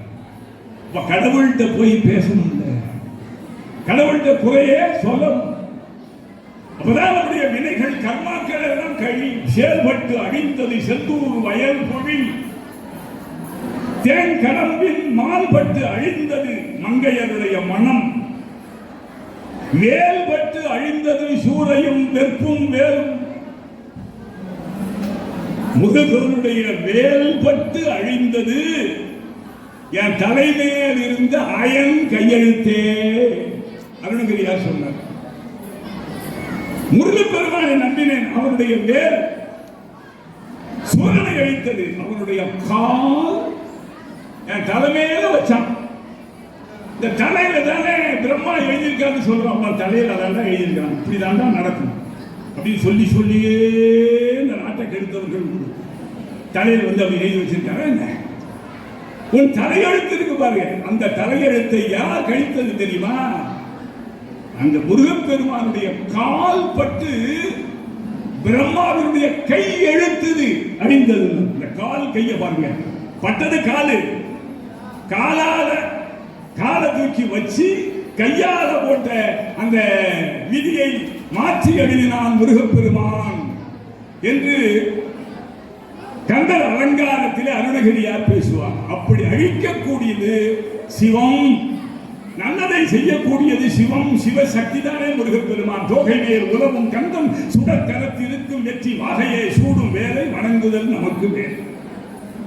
கடவுள் எல்லாமே வெளிவந்து நமக்காக கருணை செய்வதற்காகவே காத்திருக்கிறாங்க. முருகனை சொன்னாங்க, முருகனுக்கு எத்தனை தலை? 6 தலை. அவனை வணங்கினால் அவன் தருவான் 6 தலை. அவன் ஒழிப்பான் 5 தலை. இல்லையா? 6 தலை தருவான், 5 தலை ஒழிப்பான். 7 தலைமுறைக்கும் இன்பம் தருவான். அவனை எட்டி பிடித்தால் நவரச இன்ப வாழ்க்கை கிடைக்கும். ஒன்றானவன் உருவில், இரண்டானவன் உருவான செந்தமிழில், மூன்றானவன் நன்றான வேதத்தில், நான்கானவன் நமச்சிவாய என, ஐந்தானவன் சித்திக்கும் பொருள்களில், ஆறானவன் சித்திக்கும் நவரச ஏழிசையானவன் சித்திக்கும் நவரச பொருள்கள், 8ஆனவன், 10ஆனவன் நெஞ்சில் பற்றானவன், 12 வேலவனை பெற்றானவன், முற்றானவன், மூல முதலானவன், முன்னைக்கும் பின்னைக்கும் நடுவானவன் இல்லையா முருகப்பெருமான்? இந்த முருகப்பெருமானுக்கு எத்தனை தலை? 6 தலை. 6 முகம். 6 முகமான பொருள் நீ எருள வேண்டும். ஆதி அருணாச்சலம் வாழ்ந்த பெருமானே. 6 முகம். எத்தனை கண்ணு? 12 கண்ணு. ஏன்னா 6 முகம்னா ஒரு முகத்துக்கு 2 கண்ணு. 6 × 2 12. எங்களுக்கு கணக்கு தெரியாதான்னு கேட்க 12 கண்ணு. எத்தனை கை? அதே போல 6 × 2 12. 6 முகமுடையவனாக இருக்கிறான். ஒரு முகத்திற்கு 2 கண்ணு, 6 முகத்திற்கு 12 கண்ணு, 6 முகத்திற்கு 12 தோல், 12 கை. ஆனா எத்தனை காலு? முருகனுக்கு எத்தனை காலு? 2 காலு. என்ன சார் 6 முகம், முகத்துக்கு 2, 6 2 12 கண்ணு. ஒரு முகத்துக்கு 2 கை, 6 முகத்துக்கு 6 2 12 கை. அப்போ ஒரு உடம்புக்கு 2 காலு, 6 உடம்புக்கு 6 2 12 கால் தானே இருக்கணும். அது ஏன் அப்படி இருக்குன்னா, இல்ல காலு 2. கடவுள் முருகன் நமக்கெல்லாம் பக்தர்களுக்கு எளிவந்து அருளை செய்யக்கூடியவன். இறைவனுடைய உறுப்புகளிலேயே தலையாய உறுப்பு எதுன்னா காலு. மனித உறுப்பில் தலையாயது எது? தலை. ஏன் அதுக்கு தலைன்னு பேரு? தலையாயதாக இருப்பதினாலேயே அதற்கு தலைன்னு பேரு. மெய், வாய், கண், மூக்கு, செவியில மெய்யை தவிர மற்ற எல்லாம் அங்குதான் இருக்கு. வாயு, கண்ணு, மூக்கு, செவி எல்லாம் இங்குதான் இருக்கு. அதனாலும் அது தலையாயது. ஆகவே அதற்கு தலைன்னு பேரு. எல்லா சொல்லும் பொருள் குறித்தனவை என்பது உலகாப்புகள் தொல்காப்பியம் தமிழில் சொல்லி பொருள் இல்லாமல் சொல்ல கிடையாது. என்ன நமக்கு தெரியாம இருக்கிறோம். பாருங்களேன், இதுக்கு என்ன பேரு? முருகனை மறந்துடாதீங்க. 2 கால. இதுக்கு என்ன பேரு? மேஜை. மேஜை எழுதும்போது நம்ம எப்படி எழுதுவோம்? மேஜைன்னு எழுதுவோம் தமிழ்ல. அது தமிழ் பொறுத்தவரை செய்யெல்லாம் வந்து நம்ம சொல்ல கிடையாது. ஜெய், ஷ, ஹ இதெல்லாம் வட சொல். அதை தவிர்த்து எழுதணும்னா ராஜாங்கிறத ராசா, மேஜை என்பது மேசை. அப்ப மேஜை என்பது வேற்று சொல். தமிழ்படுத்துவதற்கு அதை சை போட்டு மேசை என்று எழுதினோம் என்றுதான் காலங்காலமாக நமக்கு சொல்லிக் கொடுத்தார்கள் ஆசிரியர்கள். ஆனால் மேசை என்பதே தமிழ் சொல். மேசை என்பது தமிழ் சொல். விவரம் புரியாமலே நம்முடைய சொல்ல கொண்டு போய் அங்க கொடுத்து அவன் சொல்லுன்னு நம்மளே அடிச்சு வச்சுட்டோம். இப்ப ஜலம்னு ஒரு சொல் இருக்குல்ல, நம்ம தண்ணி கொண்டு வாம்போம், வாட்டர் கொண்டு வாம்போம். பிராமின்ஸ் என்ன சொல்லுவாங்க? தூர்த்தம் கொண்டு வாம்பாங்க. அப்புறம் ஜலம் கொண்டு வான்னு சொல்லுவாங்க தெரியல. நான் அக்ராத்து பக்கத்துல எல்லாம் வசிச்ச ஆள் இல்லை. ஜலம் கொண்டு வாங்க. ஜலம் என்பது வடமொழி சொல் அப்படின்னு நினைச்சிட்டு இருக்கோம். சலம் என்பதே தமிழ் சொல் தான். சலம், அதுக்கு ஏன் சலம்னு பேருனா, இந்த ஆத்துல ஓடையில எல்லாம் தண்ணீர் வாய்க்கால ஓடும் தெரியுங்களா? ஆத்துல தண்ணி ஓடும். நண்டல் ஆத்துல, காவிரி ஆத்துல தண்ணி கடைசி கட்டத்துல அப்படி ஓடும் போது அது எப்படி ஓடுதுன்னு சொல்லுவோம் தெரியுங்களா? சல சல சல சலன்னு ஓடுது. அப்படியே இந்த ரத்தாங்கூடுகள், அந்த கல்ல கூழாங்கல் எல்லாம் உருட்டிக்கிட்டு அந்த தண்ணி ஓடும்போது சல சல என்று ஓடும். சல சல என்று ஓடியதினாலே அதற்கு சலம் என்று பெயர் வைத்தான் தமிழன். தமிழன் வைத்தான். அதை கொண்டு போய் நம்ம சொல்ல சலம் அவனுக்கு அங்க போய் சேருது. அந்த மாதிரி மேசை என்பது வட சொல் அல்ல, மேசை என்பதே தமிழ் சொல் தான். அதான் எதுல இருந்து வந்து தெரியுங்களா? நேரடியா வரல. மேசை என்பது தமிழ்ல. இப்ப உட்கார்ந்துருக்கிறேன், இந்த பேப்பரை வைக்கோ, இந்த மைக்க வைக்கோ, இதை மேலாகத்தானே பயன்படுத்துறோம். மேலாக பயன்படுத்துறோம். இந்த மேல் என்பதற்கு தமிழ்ல திருக்குறள்ல ஒரு திருக்குறளே இருக்கு. மேல் என்னும் பொருள் வரும்படியா ஒரு சொல் இருக்கு. அது கடவுள் வாழ்த்துல, இறைவனுடைய கடவுள் வாழ்த்துல 2வது குறள். அது மலர்மிசை ஏகினா மானடி அரங்கம் நண்பர் சில பிள்ளைங்க சொல்லிச்சுன்னா கேள்வி கேட்டோம். அதுக்கு ஒரு பதிலுக்கு ஒரு புத்தகத்தை எடுத்துட்டு போயிடுவேன். வா, திருக்குறள் சொன்ன பத்தியா, இந்த பிடிச்சுக்க ஒரு பரிசு. மலர்மிசை ஏகினா மானடி சேர்ந்தார் நிலமிசை வீடு வாழ்வார். மலர்மிசை என்றால் மலரின் மேல், நிலமிசை என்றால் நிலத்தின் மேல் வீடு வாழ்வார். நிலத்தின் மேல். அப்ப மிசைனாலே மேல் என்று பொருள். ஒரு பொருளை வைப்பதற்கு நாம் இதை மிசையாக பயன்படுத்தியதால், மேலாக பயன்படுத்தியதால் இதற்கு மிசை என்று பெயர். அந்த மிசை என்பதுதான் ஏகாரம் பிறகு மாறி மேசை என்றானது. இந்த உதட்டுக்கு மேல இருக்கு. இதுக்கு என்ன பேரு? இதுக்கு என்ன பேரு? ஐயா அழகா வச்சுட்டு உட்கார்ந்து பாருங்க. நரைத்தாலும் கூட உரைத்து போகிற அழகோட ஒரு மீசை. இதுக்கு என்ன பேரு? மீசைன்னு பேரு. ஏன் மீசைன்னு வந்ததுன்னா, மீசை அல்ல, அதற்கு பேரு மிசை தான். உதட்டின் மிசை, உதட்டின் மேல், உதட்டின் மிசை இருப்பதனால் அதற்கு மிசை என்று பெயர். அப்படி ஏன் சார் நீண்டுச்சு? நம்மளால நீட்டா வச்சுக்க ஆரம்பிச்சான், மிசை மீசை என்று மாறி போய்விட்டது என்பதை நாம் புரிந்து கொள்ள வேண்டும். தட்டணிதான் தமிழுக்கு போய் சேருகிற நம்முடைய தமிழ் சொற்களஞ்சியம் வொகாபுலரி அப்படின்னு தமிழ் 10 லட்சத்திற்கு மேற்பட்ட சொற்கள் தமிழில் இருக்கின்றன. அத்தனையும் தூய தமிழ் சொற்கள். அந்த மாதிரி இப்ப என்னாச்சு பாருங்க, முருகன் பெருமான் இல்லையா? எல்லாம் 10 ஆறுமுகம் 12 கை, ஆறுமுகம் 12 கண்ணு. ஆனா கால்கள் மட்டும் 2 தான். ஏனென்றால் அந்த காலை தொட்டு வணங்கி வழிபட வருகின்ற பக்தனுக்கு இருப்பது 2 கைகள் என்பதனாலே தான். இந்த 2 கைகளாலும் அவனுக்கு பக்கம் 12 கையா நமக்கு இருக்கு. 12 பிடிக்கிறதுக்கு இறைவனுடைய திருவடியை போய் பற்றிக் கொள்ள வேண்டும் என்றால் அவனுக்கு 6 முகங்களை பார்த்து நாம் தரிசிக்கலாம், மகிழலாம்.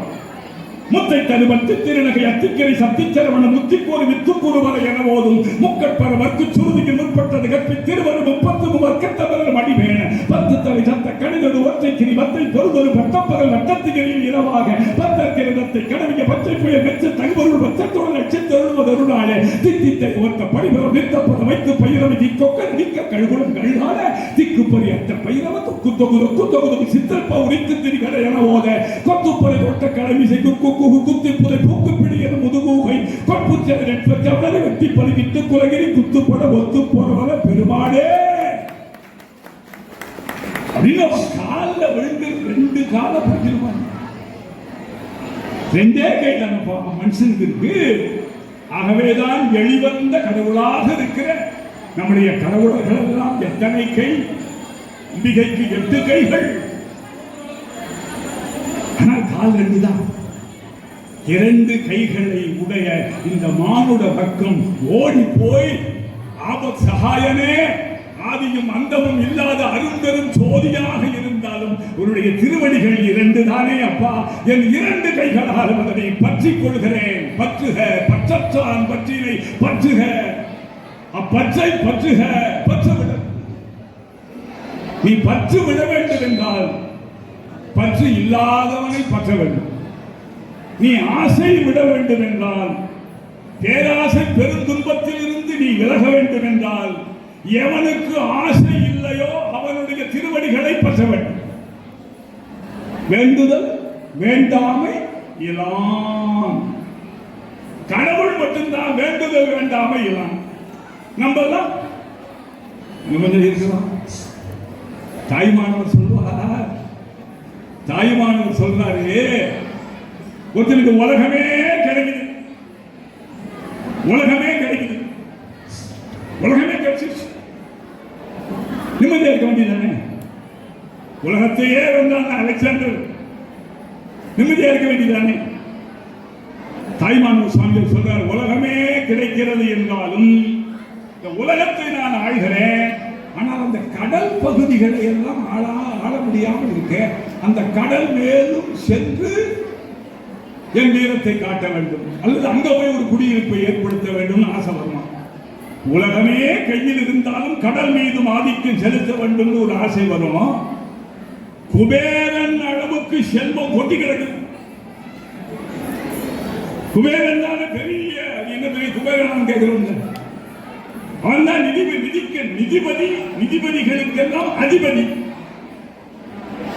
அப்படி குபேரனை போல செல்வம் இருந்தாலும் என்ன நினைப்பான நம்மாளு, இந்த இரும்பை எல்லாம் பொண்ணாக்குவார்களாம். இல்லை அந்த ரசவாதம் கொஞ்சம் கற்றுக்கொண்டால் இன்னும் கொஞ்சம் பொண்ணு பொருள் சேர்க்கலாமே அப்படின்னு நினைப்பாங்க. அப்போ குபேரன் அளவுக்கு செல்வம் குவியல் குவிந்து கிடந்தாலும் இரும்பை தங்கமாக்குகிற ரசவாத வித்தை நமக்கு தெரிந்தால் இன்னும் கொஞ்சம் செல்வம் சேர்க்கலாமே நினைப்பானா. வயசு 80, நல்ல துள்ளி ஓடுறார். 30 வயசுக்காரன் உட்கார்ந்தா எந்திரிக்க மாட்டேங்கிறான். இந்த ஐயா 90. நீங்க நான் எல்லாம் அவருடைய 100ஆண்டு விழாவை இதே மண்டபத்தில் கொண்டாடுவோம். நம்பிக்கை என்னும் நந்தா விளக்கு உள்ள வரையில் உலகம் நமக்கு. நம்புங்க, நம்பினவர்களுக்கு தான் நாராயணன். நம்புறாக்கி அவன் வருவான் அப்படின்னு நம்பணும், அவன் தருவான் அப்படின்னு நம்பணும். அப்போ 80 வயசு பொறுத்திருக்கு. பரவாயில்ல, இந்த யுகத்துல 80 வயசு வந்தா நல்லதுதான் அப்படின்னு நினைக்காம இந்த காயங்கள் பொண்ணு ஒண்ணு இருக்காங்க, இதை வாங்கி சாப்பிட்டா வயசு இன்னும் கூடுமாங்க அப்படின்னு நினைப்பானா. இது நான் சொல்லல, தாய்மானவர் சொல்றேன். நசார் குபேரன் அளவுக்கு சொத்து வந்திருக்கு, இரும்ப ரசவாதத்தால் தங்கமாக்க முடியாதான்னு கேட்கிறா. உலகமே கிடைச்சிருச்சு, அலைகடல் மேல ஒரு அரண்மனை கட்ட முடியாதான்னு கேட்கிறான். வயசு 80, இதுக்கு மேல காயகல்பம் சாப்பிட்டுனா இன்னொரு 100 வருஷம் இருக்க கூடாதான்னு கேட்கிறான். இதையெல்லாம் யோசித்தால் தாய்மானவர், இதையெல்லாம் யோசித்தால் நம்ம வாழ்க்கை என்ன எப்படி முடியுது? ஒன்றும் இல்லை. பசிக்கு உண்பதும் உறங்குவதுமே வாழ்க்கையாய் போகிறது. நீ நினைச்சு பாருங்க, என்ன என்ன பண்ண 2 விஷயம் தான் நம்பிட்டு சாப்பிடுறோம், தூங்குறோம். வாழ்க்கையின் பல பகுதி இங்கேதான் போகுது. சாப்பிடுறோம், தூங்குறோம். உண்பதும் உறங்குவதுமாய் ஆய்விடுகிறது இந்த உலகம். என்னடா உலகம் இது, எதிலும் நிம்மதி இல்லையே, திருப்தி இல்லையே என்று தாய்மான சுவாமிகள் பேசினார். அப்படி இந்த உலகத்திலே இருக்கிற இன்பத்தை இந்த உலகத்திலே இகத்திலேயே பரத்தை பெற்று மகிழ்ந்திட வேண்டும் வள்ளலார் சொன்னார். இங்கேயே சொர்க்கம் இருக்கு, சொர்க்கம் எங்கேயோ இல்லை. நமக்கு சொர்க்கலோகம் போகணும், சிவலோகம் போகணும், வைகுண்டம் போகணும்னு ஆசை தான். இந்த ஆசை நிறைவேறாம தான் சில பேர் இறந்து போனாங்கன்னா, மறைந்து போனாங்கன்னா ஊரெல்லாம் கூடி ஒலிக்க அடிதிட்டு பேரினை நீக்கி பிணம் என்று பேரிட்டு சூரியன் காற்றிலை கொண்டு போய் சுட்டிட்டு நீரினில் மூழ்கி நினைப்பு ஒழிந்தார்கள். திருமண பாடல் ஊரெல்லாம் கூடி ஒலிக்க அழுதிட்டு பேரினை நீக்கி, அப்புறம் அந்த பேர் கிடையாது. இந்த உடம்புல இருந்து உயிர் போயிடுச்சுன்னா அதுக்கு என்ன பேரு? அம்மா சொல்ற ஒரு இல்லாத பேரை சொல்றேன். லாலா அந்த இப்ப இல்ல விட்டுருங்க. லாலா லட்சபதி ராமன் வச்சுக்கோங்க. ராயினா ஒருத்தர் இருக்கிறாங்க. லாலா லட்சபதி ராம் இறந்து போயிட்டாங்க. லாலா லட்சபதி ராம் இறந்துட்டாங்க. லாலா லட்சபதி ராம் எப்போ எடுக்க போறீங்க? போய் உட்காந்து லாலா லட்சபதி ராம் எப்போ எடுக்க போறீங்க அப்படின்னு யாராச்சும் கேட்போமா? போய் உட்காந்தோன்னு கேட்போம். சரியான வெயில், மாலை வேலை கட்டிட்டு வந்துட்டேன், எப்போ எடுப்பீங்க? இன்னும் சில பேர் அம்மா சொன்ன பணத்தை எப்போ எடுப்பீங்க? திருமூலர் சொல்றார், தேவம் பேரு எவ்வளவு இருக்கலாம், எவ்வளவு பட்டம் இருக்கலாம், எவ்வளவு விருது இருக்கலாம், ஏதோ வராது முன்னாடி பேரினை நீக்கி புனம் என்று பேரிட்டு சூரியன் காட்டினை கொண்டு போய் சுத்திட்டு நீரினில் மூழ்கி அடுத்த வரி ரொம்ப சொல் முக்கியமான நினைப்பு ஒழிந்தார்களே. நினைப்பு 3 நாள் 4 நாள் 5 நாள் 6 நாள் அப்புறம் ரொம்ப சகஜமா போயிடும். என் வீட்டுக்காரி இருக்கும்போது இந்த மனுஷன் போறதுனால கூட இந்த நிம்மதியாக வச்சதில்லை. ஒரு 6 மாசம் ஆனதுல கதாபாத்திரம் ஆயிடும். அப்போ நினைப்பு ஒழிந்தார்களே. இதான வாழ்க்கை. பார்த்தா பசுமரம் படுத்து விட்டா நெடுவரம் சேர்த்தா விறகு கிடக்குமா, ஞான தங்கமே தீயில் விட்டா கரிய மிஞ்சுமான்னு இல்லாம போயிட்டு இல்ல. உண்டாக்கி விட்டவர்கள் 2 பேரு, இங்கு கொண்டு வந்து போட்டவர்கள் 4 பேரு, கொண்டாடும் போது ஒரு 100 பேரு. உயிர் கூடு விட்டு போன பின்ன கூட யாரு? உயிர் கூடு விட்டு போன பின்ன கூட யாரு? வீடு வரை உறவு, வீடு வரை மனைவி, காடு வரை பிள்ளை, கடைசி வரை தெரியலையே. ஒன்றுமே இல்லாத இந்த வாழ்க்கையில ஒன்றும் உடையதாக எல்லாம் உடையதாக ஆக்கிக் கொள்ள வேண்டும் என்றால் குறை குணத்தை உடைய மனிதர்கள் நிறை குணத்தை உடைய ஒன்றை தேட வேண்டும். குறை குணத்தை உடைய மனிதர்கள் நிறை குணத்தை உடையதை தேட வேண்டும். ஆசைகளிலேயே துன்பப்பட்டு அல்லற்பட்டு அழுது கொண்டிருக்கின்ற ஒருவர்கள் ஆசையே இல்லாத ஒருவனை நாட வேண்டும். ஆசை அறிவிங்கள், ஆசை அறிவிங்கள், ஈசனோடு ஆயினும் ஆசை அறிவிங்கள். ஆசை படப்பட ஆய்வரும் துன்பங்கள். எந்த அளவுக்கு ஆசையை வளர்த்துக்கிறோமோ அந்த அளவுக்கு துன்பங்கள் வந்துட்டே இருக்கும். அப்படி வருகிற துன்பங்களுக்கெல்லாம் யாருடா காரணம்னா, எழுத்த விட்டுக்காக மந்திரம் பண்ணிட்டான், சீட்டு கட்டிட்டான்னு சொல்லாதே. யார் சொல்றார்? வள்ளுவர் சொல்றார். ஒவ்வொரு செயலுக்கும் அவன் அவனே காரணம். சங்க இலக்கியம் பேசும், தீதும் நன்றும் பிறர் தரவாரா. நல்லது நடந்தா மட்டும் அது என்னாலும் எவ்வளவு எல்லாம் நின்னாலும் நாங்கள் எவ்வளவு கஷ்டப்பட்டு தெரியுமா? ஒரு தீமை வந்து விட்டால் இதற்கு யார் காரணம்னே தெரியலன்னு அடுத்தவன் மேல படிய போடுவோம். நம்ம இன்னொன்னு வச்சுங்க, நம்ம மேல தப்பு இருந்துச்சுன்னா நாம் வக்கீலாய் மாறிவிடுவோம். நம்ம மேல தப்பு இருந்தா நம்ம வக்கீலாய் மாறி வழக்காடுவோம். அதெல்லாம் கிடையாது, அதெல்லாம் கிடையாது. அடுத்தவன் மீது தப்பு இருந்தால் நாம் நீதிபதியாகி விடுவோம். அப்படிதான். அப்படி இப்படி விசாரணை கிடையாது. அவனா அப்படிதான் தப்பு பண்ணிருப்பான், நீ தப்பு பண்ண இல்ல இல்ல வக்கீல் ஆயிடுவோம். நம்ம மேல தப்பு வந்தா நாம் வக்கீலாக மாறுவோம். அடுத்தவன் மீது தப்பு வந்தால் நீதிபதியாக மாறுவோம். இதுதானடா உலகம். இந்த உலகத்தை விட்டு நாம் கரையேற வேண்டும் என்றால், பிறவி பெருங்கடலை நீந்த வேண்டும் என்றால், இறைவனுடைய திருவடிகளை பற்றி சேர வேண்டும். ஒரே ஒரு விஷயத்தை சொன்ன நேரம் சரியா இருக்கும் நினைக்கிறேன். சுந்தரர்னு ஒருத்தர் இருந்தார். சுந்தரமான மனிதர், அழகர். கைலாயத்தில் இருந்தால் அவருக்கு பேர் ஆளாள சுந்தரர். அந்த ஆளாள சுந்தரர் இறைவனிடத்திலே சிவபெருமானிடத்திலே அணுக்க தொண்டராக இருந்தவர். வருகிறவர்களுக்கெல்லாம் விபூதி கொடுக்கிற வேலை, விபூதி கொடுக்கிற வேலை. அவரை மண்ணுலகத்திலே போய் பிறக்க செய்ய வேண்டும் என்று சிவபெருமான் கடைக்கணித்து நோக்குகிறான். ஒரு வேலை நல்லா புரிஞ்சுங்க. சம்பந்தரை நமக்கு தெரியும், அப்பர் பெருமானை நமக்கு தெரியும், மாணிக்க வாசகரை தெரியும், சுந்தரர் பெருமானை தெரியும். இந்த 4 பேரையும் இந்த மண்ணுலகிற்கு இறைவனை அனுப்பி வைத்தான். எப்பொழுதெல்லாம் இடைவெளி அங்கே ஏற்படுகிறதோ, எங்கே வெற்றிடம் இருக்கிறதோ அதை நோக்கி காற்று பாய்வதை போல தேவைப்படுகிற இடத்திற்கு ஆண்டவனே அனுப்புவான். இந்த ஆளாள சுந்தரரை இங்கே மண்ணுக்கு அனுப்பினான். அவர்தான் சுந்தரர் பெருமான், தம்பிரான் தோழர், நாவலூர் நாவலர். அந்த மாதிரி அந்த ஆளாள சுந்தரர் சிவனிடத்திலே இருக்கிற பொழுது இந்த பார்க்கடலை கடைந்தார்கள் இல்லையா, அந்த தருணத்தில் பார்க்கடல் இருந்து நஞ்சு எழுந்தது. இந்த கதையெல்லாம் உங்களுக்கு தெரியும். நஞ்சு எழுந்து எல்லாரையும் அசுரர்கள் தேவர்கள் பயந்து ஓடி போய் சிவபெருமானை தஞ்சமடைந்து, ஐயோ எங்கு பார்த்தாலும் அழகால விஷம் ஆள கொண்டு பயந்து கொண்டிருக்கிற தருணத்தில் சிவபெருமான் என்ன பண்றார், இந்த ஆளாள சுந்தரரை போய் அந்த விஷத்தை எல்லாம் சேர்த்து சுருட்டி கொண்டு எடுத்துக்கொண்டு வாங்குவார். இந்த ஆளாள சுந்தரர் போய் அந்த விஷத்தை எல்லாம் அப்படியே சுருட்டி ஒரு கேப்சூல்ல போட்ட மாதிரி ஒரு உருட்டி கையில கொண்டாந்து சிவபெருமான் கொடுத்தாரு. விஷம் கீழே இங்க வைக்கக்கூடாது, கீழே இங்க போடக்கூடாது, உலகம் அழிஞ்சிடும்.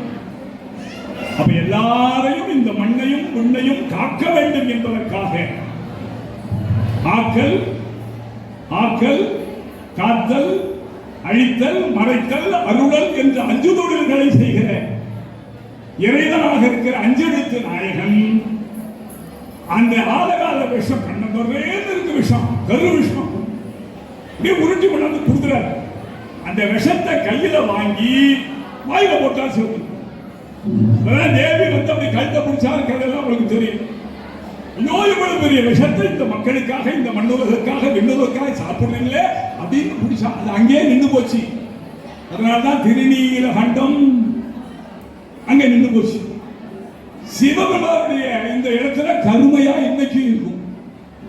சிவபெருமானுடைய ரூபம் என்ன கலர் தெரியுங்களா?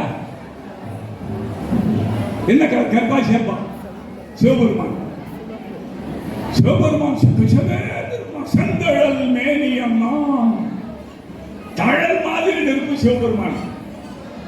இங்க அந்த ஆலகால விஷம் கருப்பா இருக்கும். திருநீல கண்டம், திருநீல கண்டத்து புயவனாக்கு அடிய எம்மை தீர்ந்து வீராயும் திருநீல கண்டம்.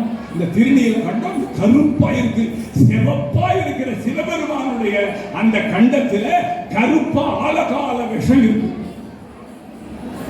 இப்போ ஒரு கேள்வி வரும், அந்த விஷம் கருப்பா இருந்து சிவப்பா இருக்கிற சிவபெருமானுடைய கண்டத்தையே கருப்பா மாத்திடுச்சே.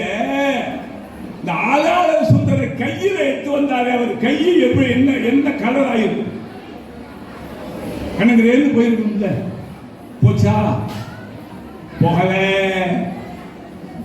போகல. தன்னுடைய கண்டத்தை கருப்பாக்கி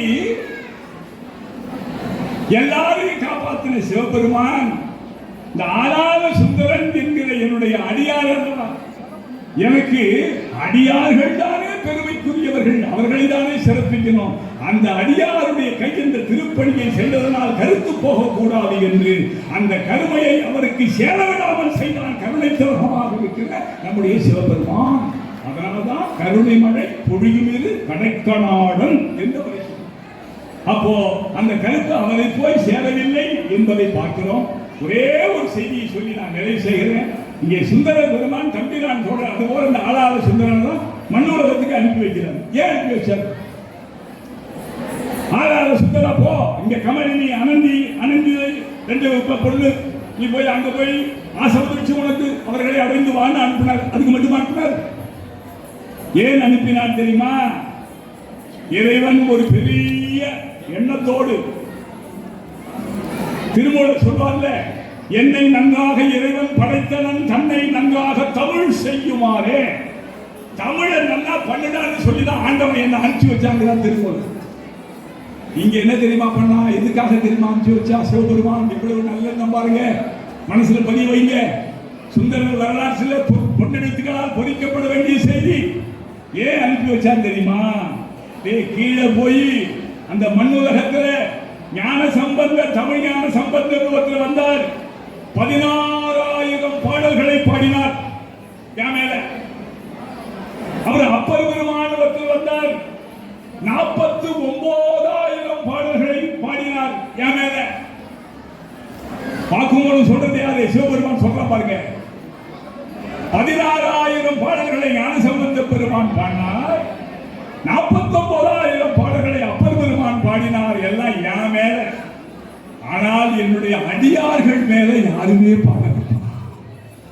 ஆகவே சிவன் அடியார்களை பாட வேண்டும் என்பதற்காகவே, திரு தொண்ட தொகையை பாட வேண்டும் என்பதற்காகவே அந்த ஆளாள சுந்தரனை தம்பிரான் தோழராக்கி மண்ணுலகத்திற்கு அனுப்பி வைத்தான் நம்முடைய மகேசன் என்பதை நீங்கள் மனசார கைதட்டி அந்த பெருமானுக்கு நன்றி பாராட்டு.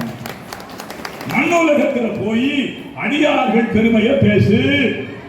அவர் வந்துதான் திருத்தொண்ட தொகை எழுதினார் இல்லையா? திருதை வாழ் அந்தனதம் அடியாருக்கும் அடியேன், திருநீல கண்டத்து குயவனாக்கு அடியேன், இல்லையே என்னாத ஏற்பகைக்கு அடியேன், இளையான்குடி மாறந்தன் இளையார்க்கும் அடியேன், அடியார்க்கும் அடியேன். அப்படியே எல்லாரையும் 63 நாயன்மார்கள், 9 பேர் தொகையடியார்கள், 72 பேர். அந்த திரு தொண்ட தொகையை சுந்தர பெருமான் பாடவில்லை என்றால் திருத்தொண்டர் திருவந்தாதி கிடையாது. திருத்தொண்டர் திருவந்தாதி கிடையாது என்றால் திருத்தொண்ட தொகை திருத்தொண்டர் திருவந்தாதி இல்லை என்றால் பெரிய புராணம் என்கிற ஒரு மகத்தான காரியமே கிடையாது. அப்ப பெரிய புராணத்திற்கு மூல விருட்சம், மூல பண்டாரம் யாரு? சுந்தரர் பெருமான். அப்படி போய் அடியார்களுடைய வரலாற்றை பேசுப்பா. இந்த மண்ணுக்கும் மக்களுக்குமான உறவை சொல்லுப்பா.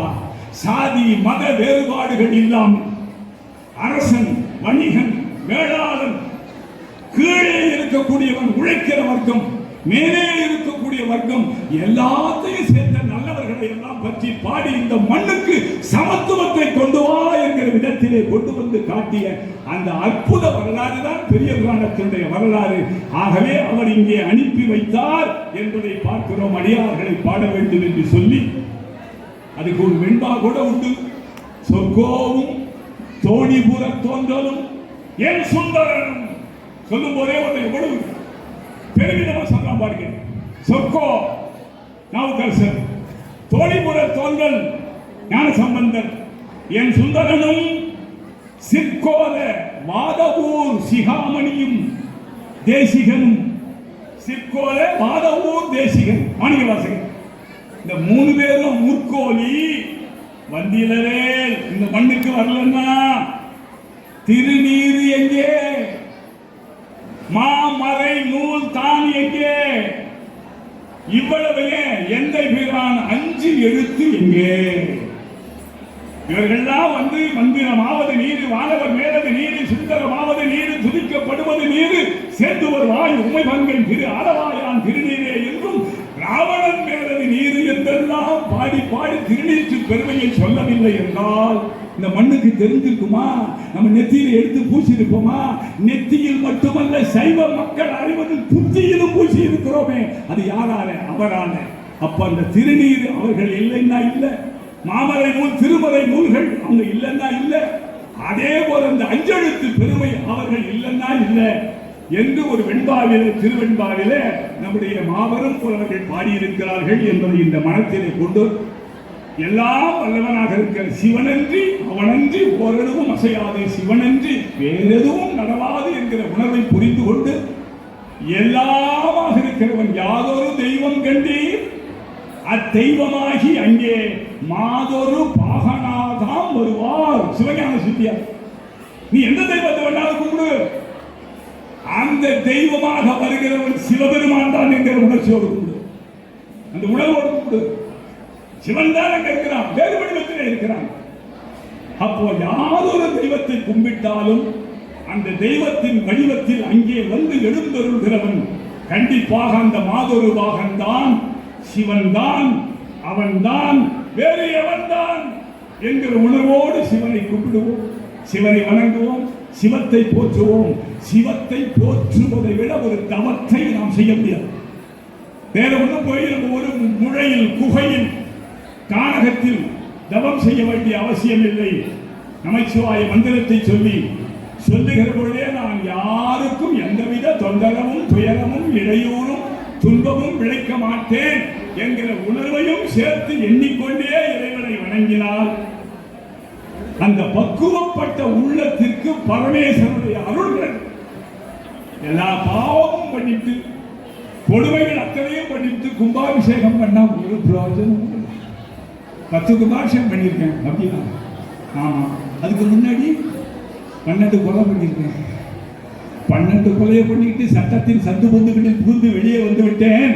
இப்போ கும்பாபிஷேகம் பண்ணி இருக்கிறேன். ஆண்டவனுடைய அருட்பார்வை உன்னை திரும்பிய பாரு.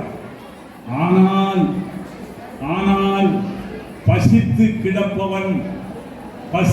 கிடப்பவன் பசியை நிறுத்து, ஆண்டவன் படையல் அப்புறம் நடத்து அப்படிங்கிற உணர்ச்சி உனக்கு வந்து விட்டால் ஆண்டவன் படையல் கூட அவன் எதிர்பார்க்க மாட்டான். பசியை நிறுத்தினானே அது போதும் என்று கருதி உனக்கு பரோபகாரம் புரிவான். அதுவே இறைவனுடைய மிக பெரும் கருணை என்பதை இந்த மனத்திலே எல்லோருக்கும் சொல்லிக்கொண்டு நமக்கு கிடைச்ச பொக்கிஷத்தை பத்திரமாக பாதுகாப்போம். ஒவ்வொரு வாரமும் ஐயா அப்படியே சிவன் மாதிரியே எழுந்தருளி இங்க நடத்திட்டு இருக்காங்க. எத்தனையோ தமிழ் ஆர்வலர்கள் பெருமக்கள் வந்து பேசுறாங்க. அவர்கள் வாணியிலே திருமுறை தமிழை எடுத்து சொல்றாங்க. திருமுறை கடவுள், திருவாசகம் கடவுள், திருவாசகத்தை எழுதியவர் கடவுள். திருப்பெருந்துறையிலே சிவபெருமானுக்கு வீதி உலா கிடையாது, உற்சவம் கிடையாது. உற்சவர் யார் தெரியுங்களா? மாணிக்க வாசகர் தான்.